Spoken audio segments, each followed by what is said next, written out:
Estamos aqui hoje no estúdio, a gente vai falar rapidamente sobre as taxações que estão caindo sobre o Brasil, vamos trazer algumas novidades.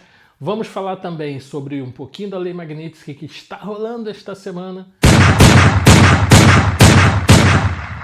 E aí, cidadãos e cidadãs de China, Zona do Sul Ocidental, tudo bom com vocês? Comigo também tá bom. Vamos voltar a falar um pouquinho sobre as taxações. A gente já conversou um pouco sobre isso. Nos vídeos anteriores a gente falou bastante sobre isso. Agora vamos ver se a gente consegue trazer um pouco mais de coisa, um pouco mais de fatos sobre esse probleminha que está na nossa cabeça e que vai piorar. Já vou deixando avisado que a coisa ainda vai ficar muito preta, ainda vai cair muito tempo, muita tempestade antes do céu se abrir de novo. Ao contrário do que as pessoas continuam dizendo por aí, Eduardo Bolsonaro não tem este poder de influência sobre as decisões do Trump. Ele levou para lá o problema. Quem toma a decisão é o presidente dos Estados Unidos. Eduardo Bolsonaro não manda mais do que ele. Pelo cara, cai na real. Para com essa palhaçada. O que levou o Brasil a estar sofrendo essas taxações enormes, que são sanções que os Estados Unidos estão colocando? Ainda não são embargos, veja bem. Podem chegar a esse ponto, mas por enquanto a gente está só nessa taxação que o americano faz buscando o que você sente na mesa para negociar. Coisa que o covarde do molusco acéfalo que nos desgoverna não tem coragem de fazer. Essas taxações estão porque o Brasil está se unindo rapidamente e claramente ao eixo do mal. Eixo do mal a gente está falando de China, Rússia, Irã, entre outros que hoje fazem parte do BRICS. Teoricamente o Brasil seria Brasil, Rússia, Índia, China e África do Sul. Só que agora tem muito mais gente acochambrada no meio do BRICS e a maioria delas são ditaduras escrachadas, que está na cara de todo mundo aí para saber. A coisa começou já muito antes, porque o Lula tem esse sentimento de anti-americanismo, teve o apoio do Biden, para evitar a reeleição do Bolsonaro. A CIA fez uma intervenção severa aqui no Brasil para que o Bolsonaro não fosse eleito. Isso é soberania, Quando a China e a Rússia e os Estados Unidos interferem na nossa democracia, não tem problema nenhum falar de soberania. Agora, se for para defender a direita, aí todo mundo fala da soberania. Soberania, né, Peter? Desde aquele início de sentimento de anti-americanismo que o Lula declarou apoio, claramente ele deixou muito claro o apoio dele aos democratas, a Kamala Harris, antes ao Biden, antes dele ficar mais gagado que ele já era quando entrou na presidência. Tem todos os xingamentos que ele fez ao Trump, chamou de fascista, de nazista, a mulher dele xingou o Elon Musk, sabe? Todas as palhaçadas que eles fazem. Em fevereiro, a gente recebeu aqueles navios iranianos aqui no Brasil, teve festinha, teve aquela coisa toda, ninguém sabe o que eles levaram embora daqui, dizem que foi uma parte do nosso urânio, não vou afirmar porque eu não tenho provas. O Brasil pediu a China, ao Xi Jinping, para mandar para cá um cara para ensinar a fazer mais censura do que a gente já está tendo com o STF. A censurar as redes sociais. Eles só querem saber de censura. Porque se deixar a gente falar nas redes sociais, eles caem cada vez mais. Então ele está fazendo acordos com a China para ampliar a censura no Brasil. Ele insiste em uma moeda alternativa para o grupo do BRICS para não ter que negociar com o dólar. Ele quer enfraquecer o dólar para poder enfraquecer a economia americana. Sempre apoiou os ditadores da América Latina, que todo mundo sabe que são narcoditadores. Ele vem apoiando esses grupos, ele vem trazendo cada vez mais esses grupos, não só com apoio financeiro, mas com apoio logístico para que as drogas atravessem o Brasil e daqui sejam enviadas para a Europa e para os Estados Unidos. A gente sabe que isso acontece, todo mundo sabe, a gente tem polícias que conseguem interferir nisso, mas além do apoio a essas ditaduras daqui da América Latina, ele também apoia claramente os grupos terroristas islâmicos, como o Hamas, Hezbollah, a Jihad Islâmica, o ISIS, que está bem caído por aí, entre outros. Então ele sempre teve esse tipo de apoio, sempre apoiou esse tipo de gente.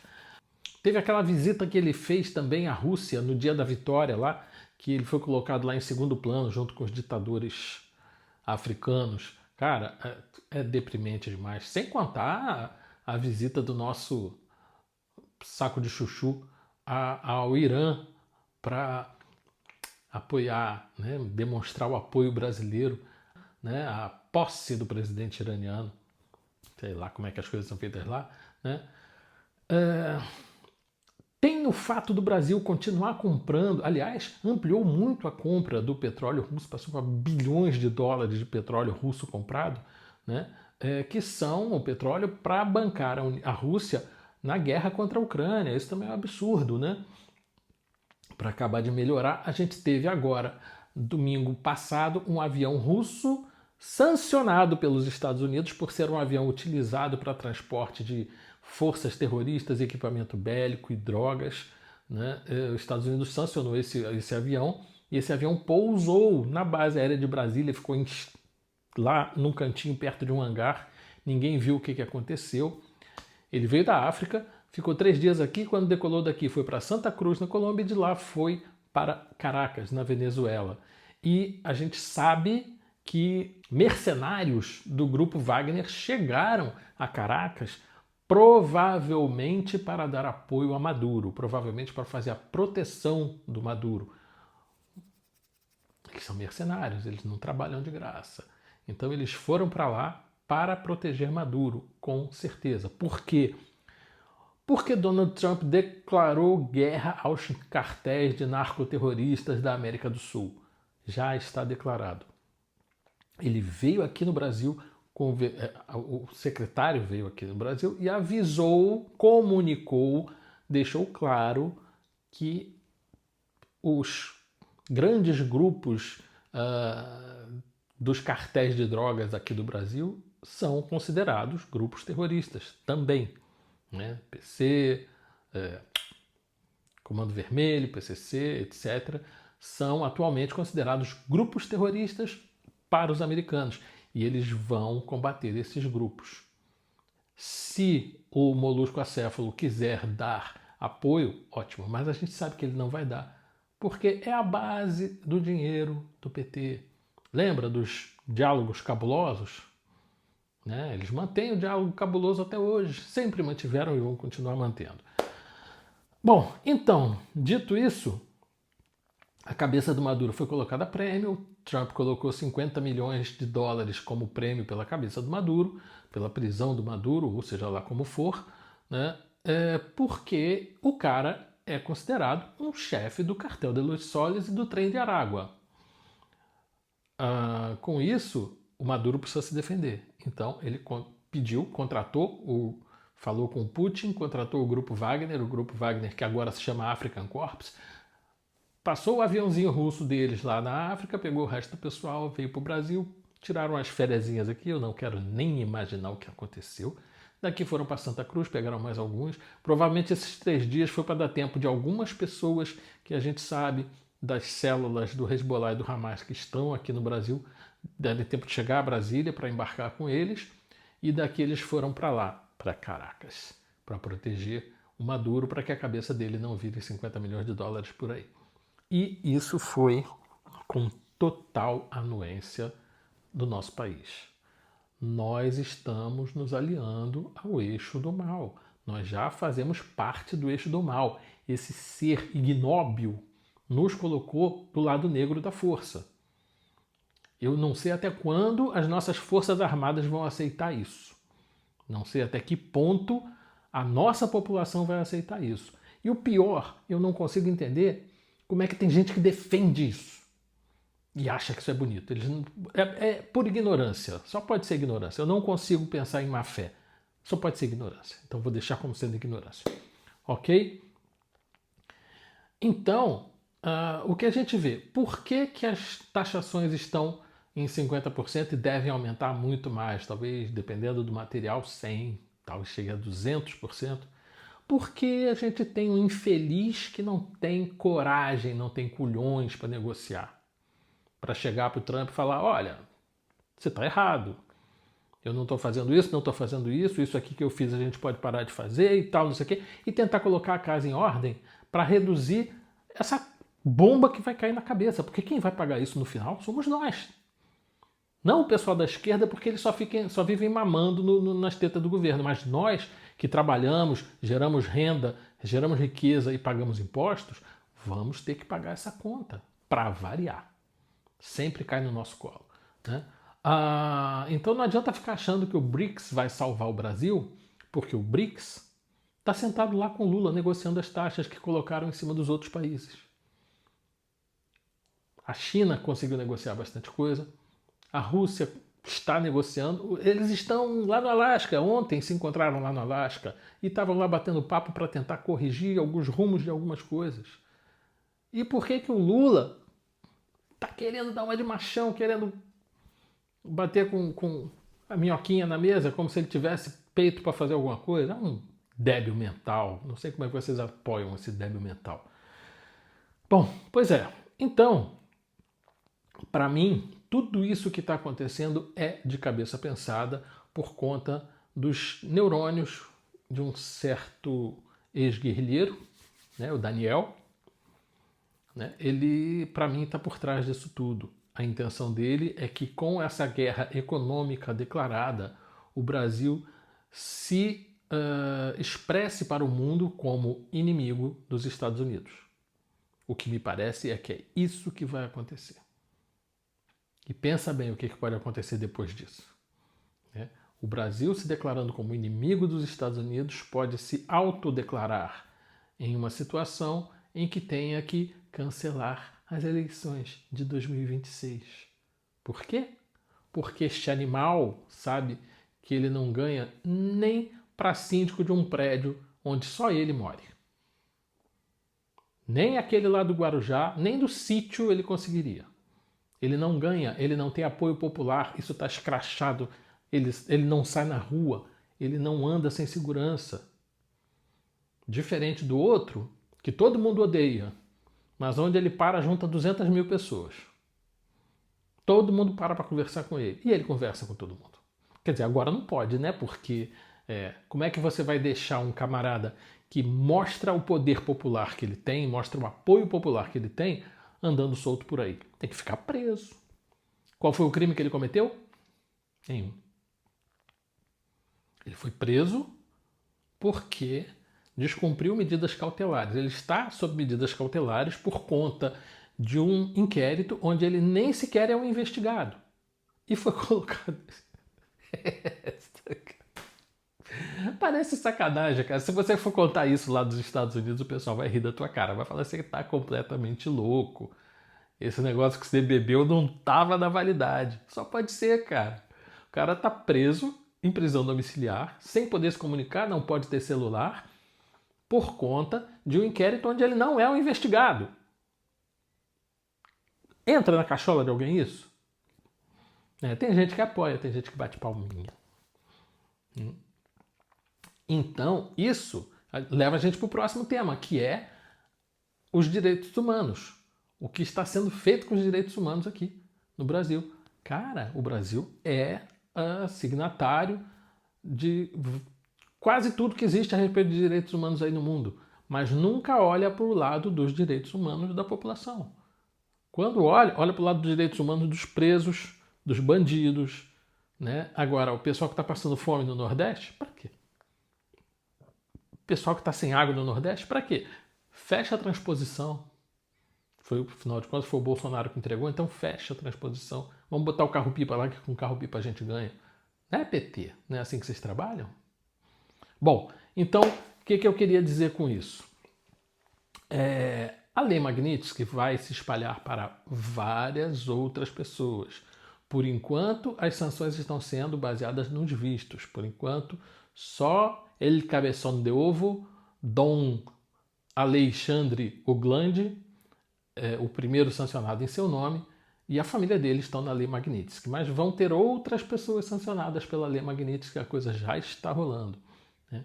Agora, por conta da perda de visto, a gente cai na história daquele apartamento puta que o parístico que o nosso querido presidente do STF comprou em Miami, na beira da praia. 22 milhões de reais.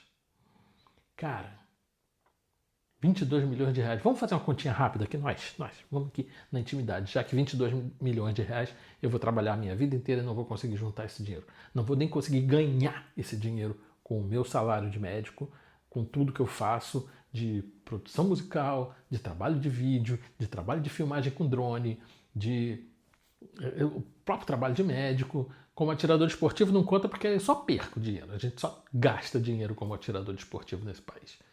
Eu não tenho patrocínio, né? Aliás, se alguém quiser me patrocinar nas competições aí, a gente agradece.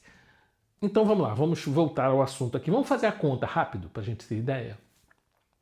22 milhões de reais.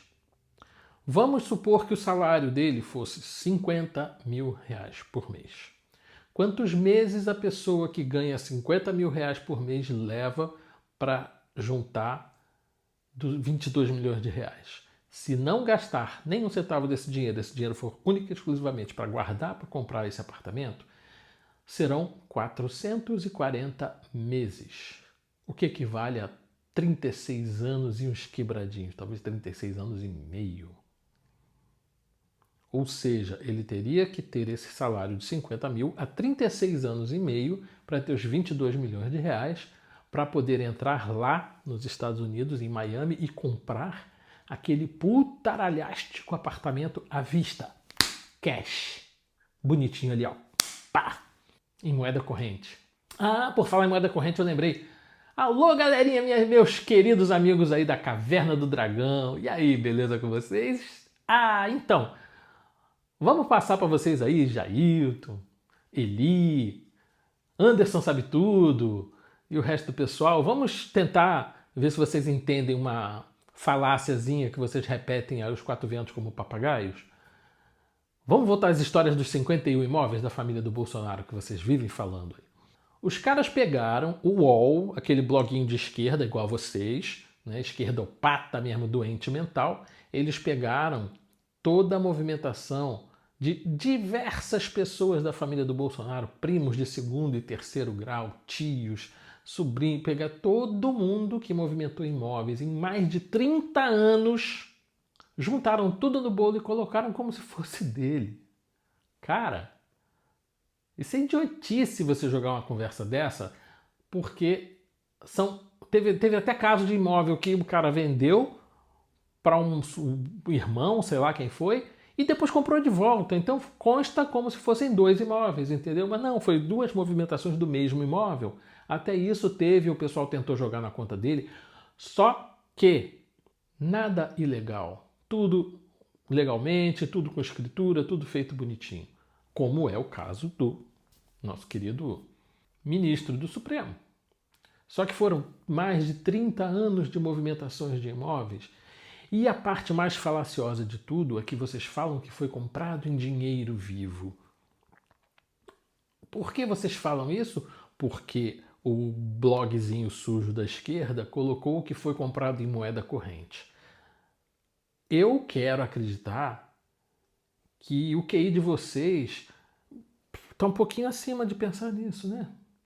Vamos lá, vamos pensar aqui comigo. Quando se fala que comprou em moeda corrente, o que está querendo se dizer? Que foi comprado na moeda em uso no país.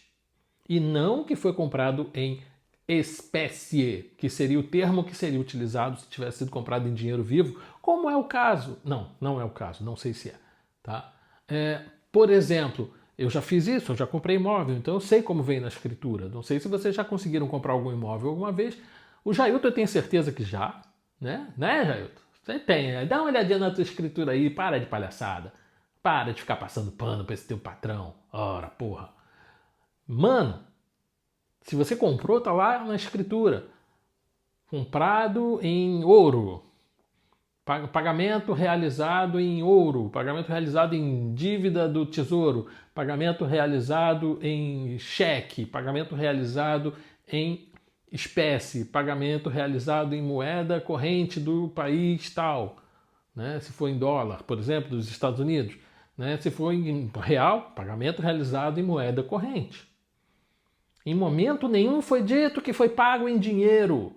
Isso é a sujeira dos blogs esquerdistas que receberam dinheiro da USAID, né, para poder denegrir a imagem do presidente que vocês acham que não vale nada. Não houve nenhuma compra em dinheiro vivo, foi compra em moeda corrente. Aprenda a fazer essa diferença. Bota um pouquinho de neurônio nessa cabeça. O caso do Barroso, a gente volta agora para Miami, vamos pegar o aviãozinho e pousar lá em Miami, foi pago à vista. Foi em cash, em dinheiro vivo? Não sei. Foi em ouro? Não sei. Foi em cheque? Não sei. Sei que não foi em Pix, porque lá não tem Pix. Lá tem um outro negócio diferente. Transferência, não sei qual é o nome que eles dão lá. Não sei como foi feito, mas foi pago à vista. Ou seja, de uma porrada só. Não teve financiamento, não teve nada disso. Como ele arrumou dinheiro para fazer isso? Cara, não me pergunta. Eu até sei, mas não vou falar. Eu quero a minha linda cabecinha em cima do meu lindo pescocinho, juntos, como sempre foram até hoje. Mais de 50 anos que eles estão trabalhando juntos, eu prefiro que continue assim, então não vou dizer mais nada além disso. A última coisa que eu queria falar, não sei se é a última, talvez eu chegue lá, mas vamos lá. Mais médicos. Agora vamos à parte da saúde, que é uma parte que me interessa muito e uma parte que eu conheço a fundo. Porque eu não estaria na minha função no Conselho Regional de Medicina se eu não conhecesse muito bem o que eu falo, principalmente na ótica da saúde pública. Quando a estocadora de vento da figura oculta atrás do cachorro na criança resolveu criar o tal do Mais Médicos, eu fui um dos primeiros a reclamar. Por quê? Porque a formação do médico cubano é completamente diferente da formação do médico brasileiro. Médico cubano tem ótimos centros cirúrgicos? Não. Médico cubano tem exames de ponta? Não. Médico cubano tem acesso à tecnologia? Não. Médico cubano faz uma saúde para a população extremamente pobre. A faculdade de medicina, a ELAM, que é a principal faculdade lá, junto com as outras, formam 15 mil médicos por ano numa ilhota deste tamanho. Cuba forma 15 mil médicos por ano. Como eles conseguem isso? Com um currículo extremamente pobre. O médico cubano faz uma faculdade que chega a 6 anos e meio. A nossa aqui no Brasil são 6 anos. A deles tem meio ano a mais.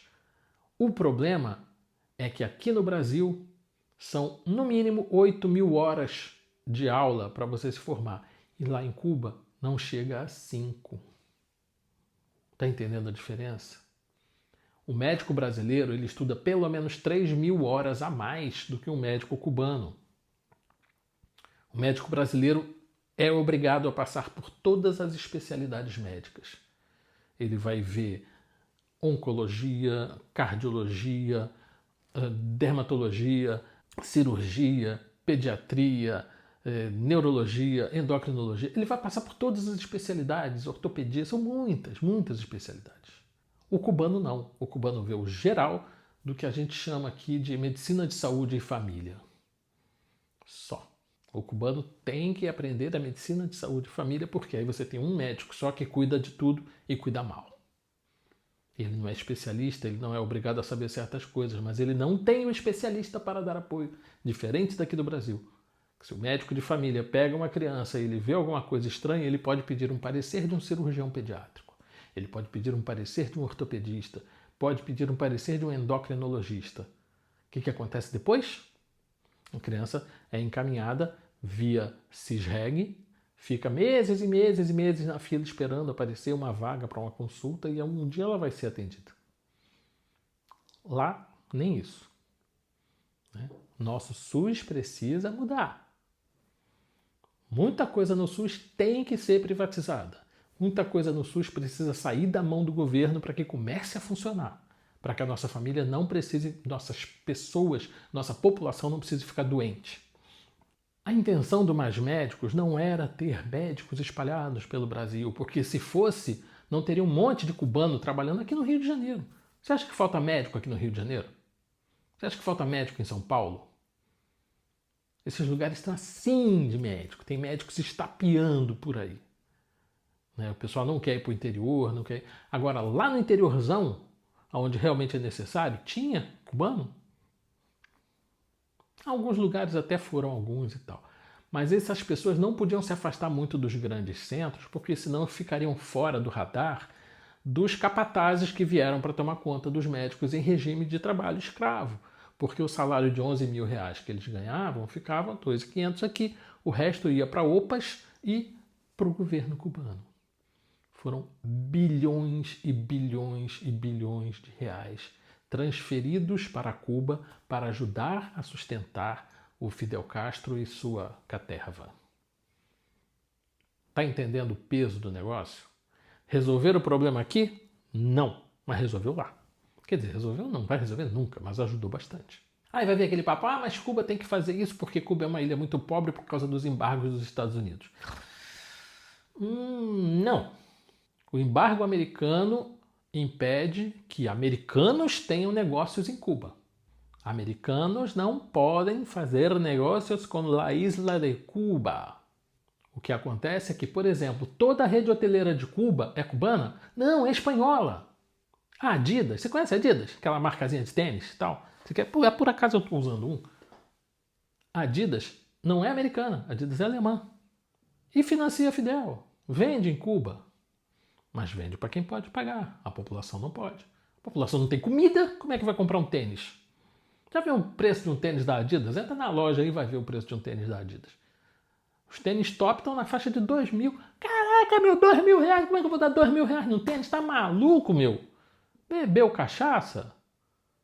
Comeu água, foi, como o pessoal diz lá no Nordeste. Rapaz, não dá. Então, Mais Médicos foi uma das maiores furadas que o Brasil entrou e é um regime de trabalho escravo, onde o cara vem para cá, não pode fazer absolutamente nada, não pode dar um passeio, não pode mudar de cidade, só trabalhar e o dinheiro dele vai para Cuba. Ele recebe uma merreca aqui e o resto vai para Cuba. R$ 2.500 era o que o médico cubano recebia. Quer dizer, diziam que era 11 mil, né? Porque o resto ia para lá, mas ele tinha na mão R$ 2.500. Sabe qual é o salário de um gari aqui no Rio? Quando eu falei outro dia que eu ganhava menos que um gari, quem ganha mais na Conlurb chega a ganhar 8 mil, 9 mil, mas é o pessoal mais top. Mas o gari mesmo que vai na rua pode ganhar até 4 mil. Não é um salário ruim. Quer dizer, em termos de Brasil é péssimo. Né? Para um cara que fica na insalubridade carregando lixo, óbvio, né? Merecia ganhar mais do que isso. Mas você acha justo um médico não ganhar nem 4 mil por mês? Depois de 21 anos de concurso público e trabalho, sem... Não, eu tirei licença uma vez quando eu fiz uma fratura do braço. Eu fiz a fratura de escafoide nessa mão e fiquei 45 dias parado. Fiquei de licença 45 dias.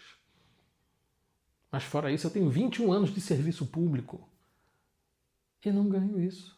Nem no estado, nem no município. Na época de um certo prefeito chamado César Maia, a gente tinha um reajuste anual. Então o nosso salário era reajustado pela inflação todo ano. Se houvesse um bom desempenho e tal, até subia um pouco mais. Depois que o César Maia saiu da prefeitura, essa prática acabou. Com esse cara que está aí atualmente, esse sujeitinho, que eu também não suporto. Ele está aí atualmente, ele nunca mais deu reajuste decente para os funcionários do município.